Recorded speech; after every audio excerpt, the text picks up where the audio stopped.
네, 앞으로 약 열흘 후에 국민의힘의 대선 후보가 결정됩니다. 민주당 이재명 후보와 치열한 경쟁을 치를 단 한 명이 누가 될지 벌써부터 관심이 모아지는데요. 네, 국민의힘의 대선과 관련한 다양한 이야기 이준석 대표와 함께 뉴스 1번지 현장에서 짚어보도록 하겠습니다. 어서 오세요. 네, 안녕하십니까? 안녕하세요. 네, 반갑습니다. 자, 오늘 문재인 대통령의 마지막 시정 연설이 있었습니다. 이제 연설 전에 국회의장과 여야 각 당 대표들이 사전 환담을 가진 것으로 알고 있는데 여기서 어떤 얘기가 좀 오갔습니까? 야당 입장에서는 당연히 저와 김기현 대표 모두 지금 사실 문재인 정부의 초기에, 그러니까 20대 국회 말에 검찰 개혁이라든지 이런 제도 개혁에 대한 것들을 민주당이 많이 추진했었고 그것 때문에 국회에서 싸우기도 많이 했었는데 그 결과로 탄생한 어떤 현재 수사 체계라는 것이 제대로 작동하고 있느냐 이걸 대통령께 제가 물었습니다. 그래서 지금 특히 화천대유건 관련해 가지고 그 수사권 조정 이후에 경찰이나 아니면 검찰이 하고 있는 모습을 보면은 과거의 대형 비리 수사단 때랑 너무 온도차가 확연합니다. 그렇기 때문에 대통령께서 지난번에 그 엄중하게 보고 있다고 하신 이후에 조금 더 강한 어떤 수사에 대한 의지를 좀 천명해 주시길 기대하면서 그런 부분을 지적을 했습니다. 네, 시정 연설 중에 이제 보실 때 유독 좀 눈길이 가는 내용 같은 게 있었습니까? 저는 위드 코로나 전환에 관련된 내용들 그리고 전반적으로 경제에 관한 언급이 많은 것에 대해서 저는 긍정적으로 평가합니다. 그래서 그런 부분에 대해서는 또 야당이 협치의 대상이 된다면 언제든지 협력할 수 있다라는 의지를 제가 대통령께 말씀드렸고요. 당장 저는 기본적으로 문재인 정부 마지막 그 예산이면서 또 내년에 차기 정부의 첫 예산이기도 하기 때문에 문재인 정부에서 욕심은 좀 줄이고 다만 좀 국민들이 가장 어려움을 갖고 있는 부분에 대해서, 그러니까 여야가 공감대를 이룰 수 있는 부분에 대해서는 지원을 확대하는 그런 방향으로 예산안을 짰으면 좋겠다는 생각입니다. 네, 알겠습니다. 지난달에요, 이런 말씀을 하셨습니다. 당장 내일 대선을 치른다면 국민의힘이 진다라는 이야기를 하셨었는데 지금은 생각이 바뀌셨는지 궁금하거든요. 저는 선거를 이제 큰 단위의 선거를 하면서 항상 배웠던 것이 선거에서는 항상 최대한 보수적으로 그리고 불안 요소들 다 이제 검토해 가면서 움직여라 이거거든요. 그래서 저는 당대표로서 굉장히 보수적이고 그리고 때론 비관적이라고 들을 수 있을 정도의 예측을 하면서 준비를 해야 합니다. 그렇기 때문에 저는 제가 그 말을 했을 때 어떤 분들이 왜 무슨 잘 나가는데 찬물 끼얹냐 이러더니만 요즘은 아무 말 안 하잖아요. 네. 그러니까 오히려 저는 평온합니다. 그런데 그분들이야말로 지금 이런 여론조사 결과 하나하나 일희일비해가면서 때로는 오만하기도 하고 때로는 낙담하기도 하고 감정 기복이 큰 것 같습니다. 예. 그래서 저는 제가 당대표로서 이런 선거 준비 과정에 있어서는 냉정하게 그리고 필요한 것들을 적재적소에 적시에 준비하는 그런 상황을 좀 가져가려고 합니다. 예, 그럼 보수적으로 판단하신다는 말씀은 여전히 결과가 변하지 않았다는 말씀이십니까? 이번에 저희 후보들 같은 경우에 각자 지금 4명의 후보가 있는데요. 각자 좀 본의 아닌 구설수에 올라가지고 고생을 한 경우도 있고요. 그리고 지지율이 크게 출렁이는 경험을 한 후보도 있습니다.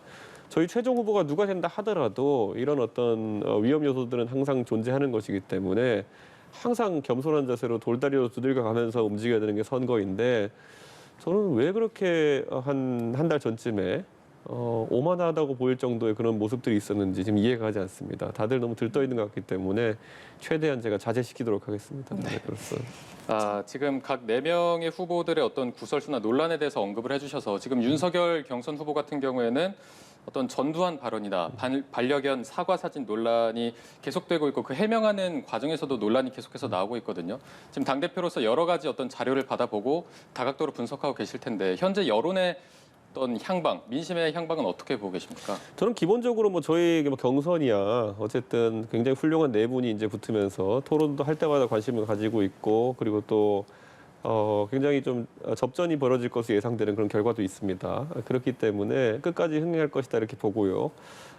우리 윤 후보가 특히 최근에 이제 아무래도 1등 주자로 언급이 많이 되다 보니까 계속 이런저런 구설에 많이 휩싸이게 됐는데 저는 후보 본인이 가진 어떤 리스크도 있겠지만은 그거는 전 크지 않다 이렇게 보고 다만 이 조직을 이제 윤 후보가 정치를 처음 하다 보니까 함께 하시는 분들과 좀 손발이 안 맞는 모습이 많이 보였다. 특히 공보를 담당하시는 분들이 윤 후보의 의중을 제대로 알지 못하고 또는 상황을 제대로 알지 못하고 초기에 대응하면서 일들을 좀 키운 측면들도 있거든요. 그래서 저는 이런 부분이야말로 윤 후보 측도 그리고 나중에 저희 본선 후보가 누가 되든지 간에 최대한 전문가들의 조력을 받으면서 좀 완화시킬 수 있는 건 리스크가 아닌가 그런 생각을 합니다. 네, 지금 계속해서 나오고 있는 어떤 해명하는 부분에서의 논란, 이 부분도 좀 수습이 될 거라고 보십니까? 저는 솔직히 전두환 파문이라고 하는 것도 제가 봤을 때는 과거에 보통 저희 당에서 호남 관련 발언으로 굉장히 호남 주민들에게 실망감을 안겨준 분들의 발언의 괴는 보통 5.18을 가지고 5.18을 부정해가지고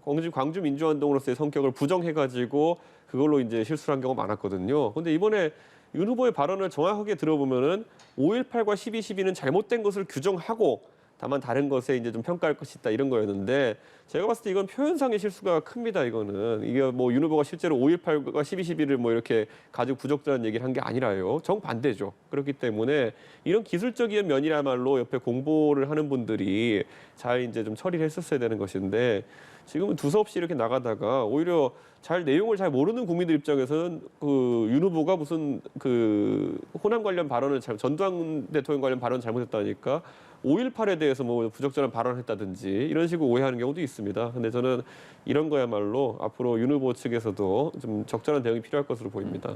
네. 홍준표 후보 같은 경우에는 윤석열 후보가 민주당의 갈등 수습을 도와준 거나 마찬가지다 이런 식으로 비판을 했거든요.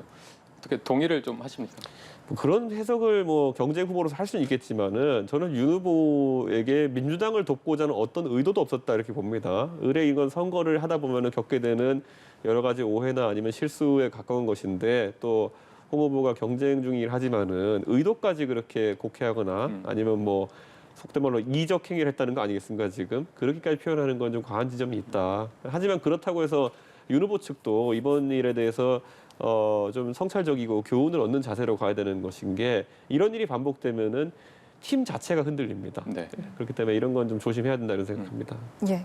국민의힘 대선 경선 지금 토론을 포함해서 한창 진행이 되고 있는데 지금 윤석열 후보, 홍준표 후보 갈등의 골이 꽤 깊어 보인다라는 시선이 있어서 향후 좀 누가 이기더라도 후유증이 남지 않을까 이런 전망도 있는 것 같습니다. 저는 기본적으로 윤 후보와 홍 후보 간의 관계는 과거 민주당에서 이낙연, 이재명 그 대전이라고 했을 때에 비해 가지고 상당히 정제된 그런 모습으로 나가고 있다. 전 이런 생각이고 저는 결국에는 우리 후보가 누가 되든지 간에 나머지 그 떨어지신 분들이 상당히 뭐 돕는 자세로 대선에 임하지 않을까 그런 기대를 하고 있습니다. 예. 그걸 뭐 윤활유 같이 엮어내는 것이 당대표의 역할이겠죠. 예, 민주당 경선과 비교해서 정제된 분위기로 좀 나아가고 있다라고 말씀해 주셨는데 민주당 경선 같은 경우에 이제 끝난 뒤에 역컨벤션 효과란 말도 나오기도 했는데 국민의힘은 다음 달 5일에 이제 또 후보가 정해지지 않습니까?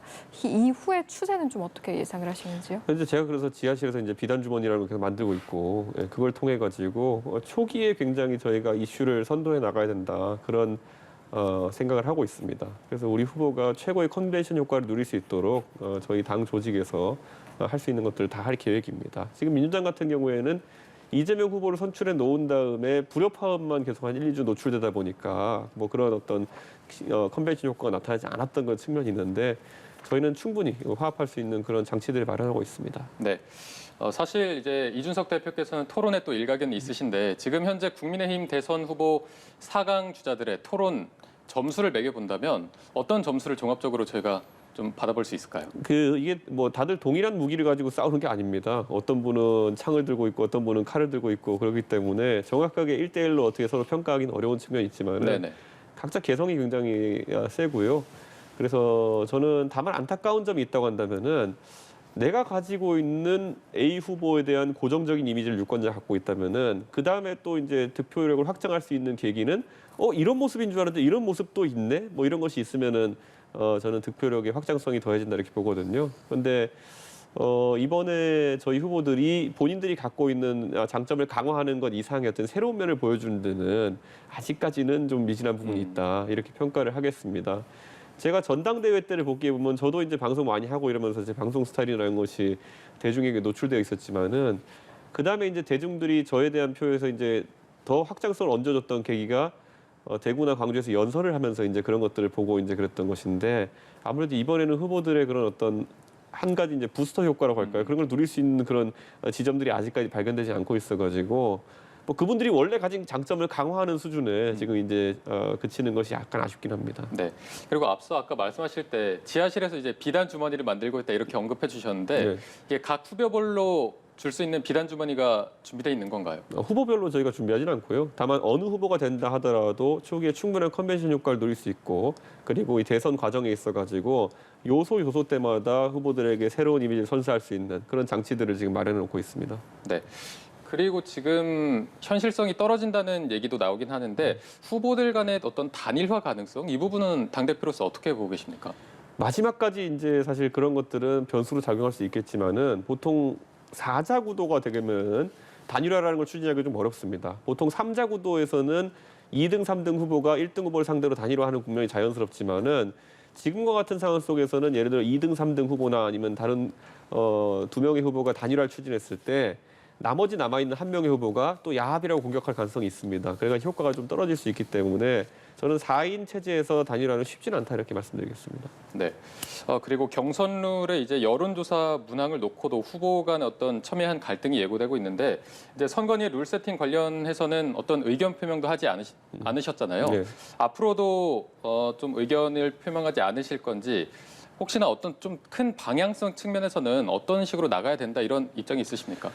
제가 이제 봤을 때는 그 후보들 간에 A냐 B냐를 가지고 이제 사실 다툼이 있을 때 보통 이제 중재안으로 도저히 A, B 사이에서 중재가 안 될 경우에는 C를 내놓기도 합니다. 근데 그 C라는 것이 전례가 없는 것이면은 그러니까 정당의 경선 투표나 아니면 당내 경선에서 전례가 없는 방식이 되면은 나중에 그 방식에 따른 부작용이나 이런 것들을 제안한 사람들이 이제 책임을 져야 됩니다. 그렇기 때문에 저는 이번에 선관위에서 최대한 많은 의견 교류를 통해 가지고 하나의 안을 도출하되 완전 새로운 방식, 그러니까 국민들이 들어본 적도 없는 방식으로 하면 큰일 난다. 이런 입장을 가지고 그건 오늘 아침 제가 표명을 했습니다. 네. 예.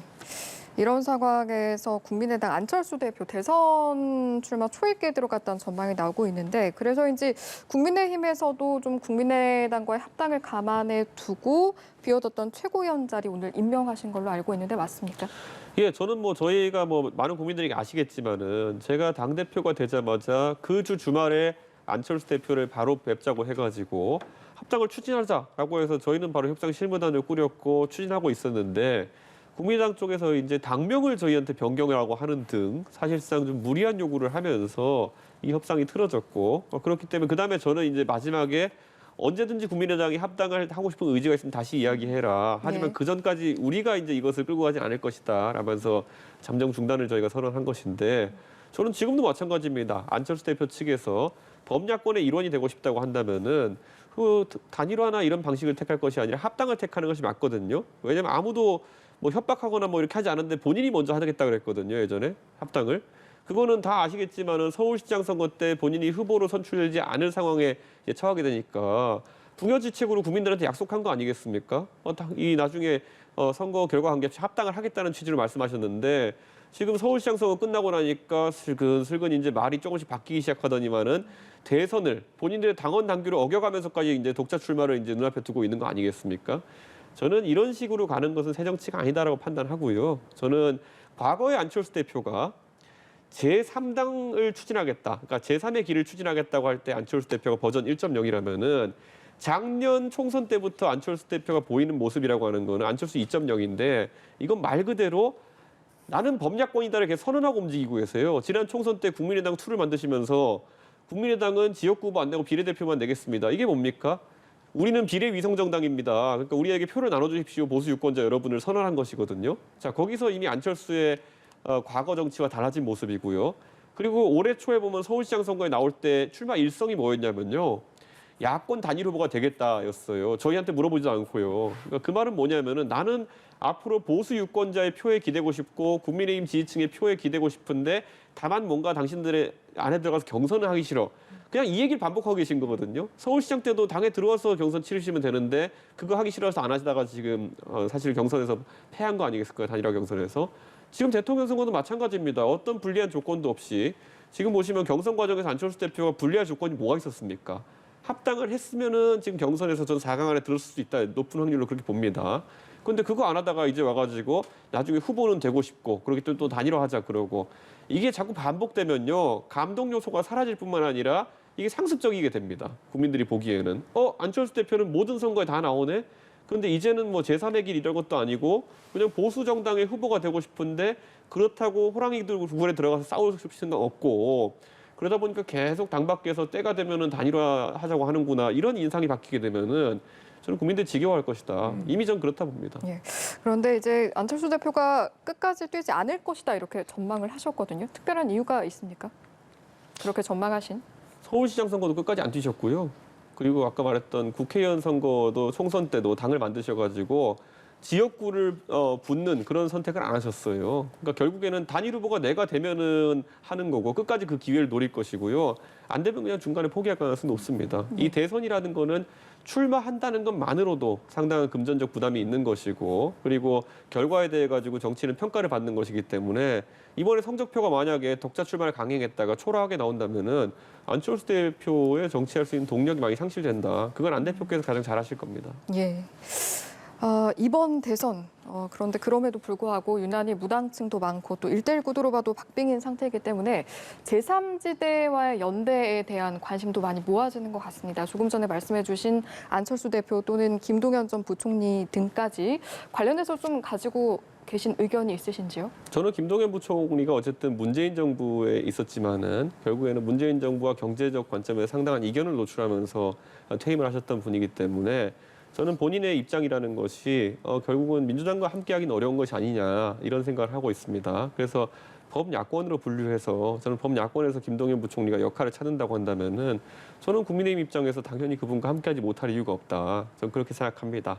다만 이제 저희가 이야기하는 것처럼 3당 또는 제3지대를 추진하시는 분들이 흔히 하는 지금까지 수많은 사람들이 도전했다 실패한 그냥 맥없는 양비론 이런 걸로 간다든지 아니면 나는 새정치요, 당신은 헌정치요 이런 이야기만 하면서 그냥 시간을 보내게 된다면은 그건 저희가 어떻게 손을 내밀고 이전에 국민들께서 또 지루함을 느끼고 그냥 때 되면 오는 그런 메시지 이런 느낌으로 받아들일 가능성이 있습니다. 그런데 뭐 제가 어제 행사에 가서 이제 김동연 부총리 쪽에 본 바로는 상당히 저와 생각이 비슷한 부분도 많고 그리고 국민의힘과 함께할 수 있는 요소도 많아 보였습니다. 예. 네. 자, 그리고 어제 김종인 전 위원장을 만나지 않았습니까? 예. 중요한 선거 때마다 굉장히 큰 역할을 했기 때문에 혹시 이번 대선에서도 어떤 역할을 해줄 거라고 기대하시는 바가 있습니까? 저는 저희 최종 후보가 누가 되든지 간에 김종인 그 위원장이 가지고 있는 총괄적인 지휘 능력이라든지 아니면은 또 이 메시지 전달 능력이라든지 이런 것들은 꼭 활용해야지만 저희가 대선 승리에 가까이 갈 수 있다 이렇게 생각을 합니다. 보통 저희가 이제 군에서도 보면은 각 군 참모총장은 그 군정이라고 하죠. 군대 어쨌든 병참이라는 걸 관리하고 합참 의장이 이제 사실 굴령이라고 하죠. 작전 지휘를 하고 이런 것을 담당하는 이번화된 체계가 있는데요. 저는 이번에 단언코 김종인 위원장이 선거에 있어가지고는 저희 그 작전 지휘를 하는 역할을 하셔야 된다. 저는 그렇게 보고 있고 저는 당 대표로서 그런 지휘 역량을 발휘할 수 있도록 당의 어떤 시스템을 정비하고 어떤 병참을 정비하는 역할을 제가 하기를 제가 기대하고 있습니다. 제가 뭐 둘 다 하라면 할 수 있겠지만요. 힘듭니다, 사실. 예. 예, 알겠습니다.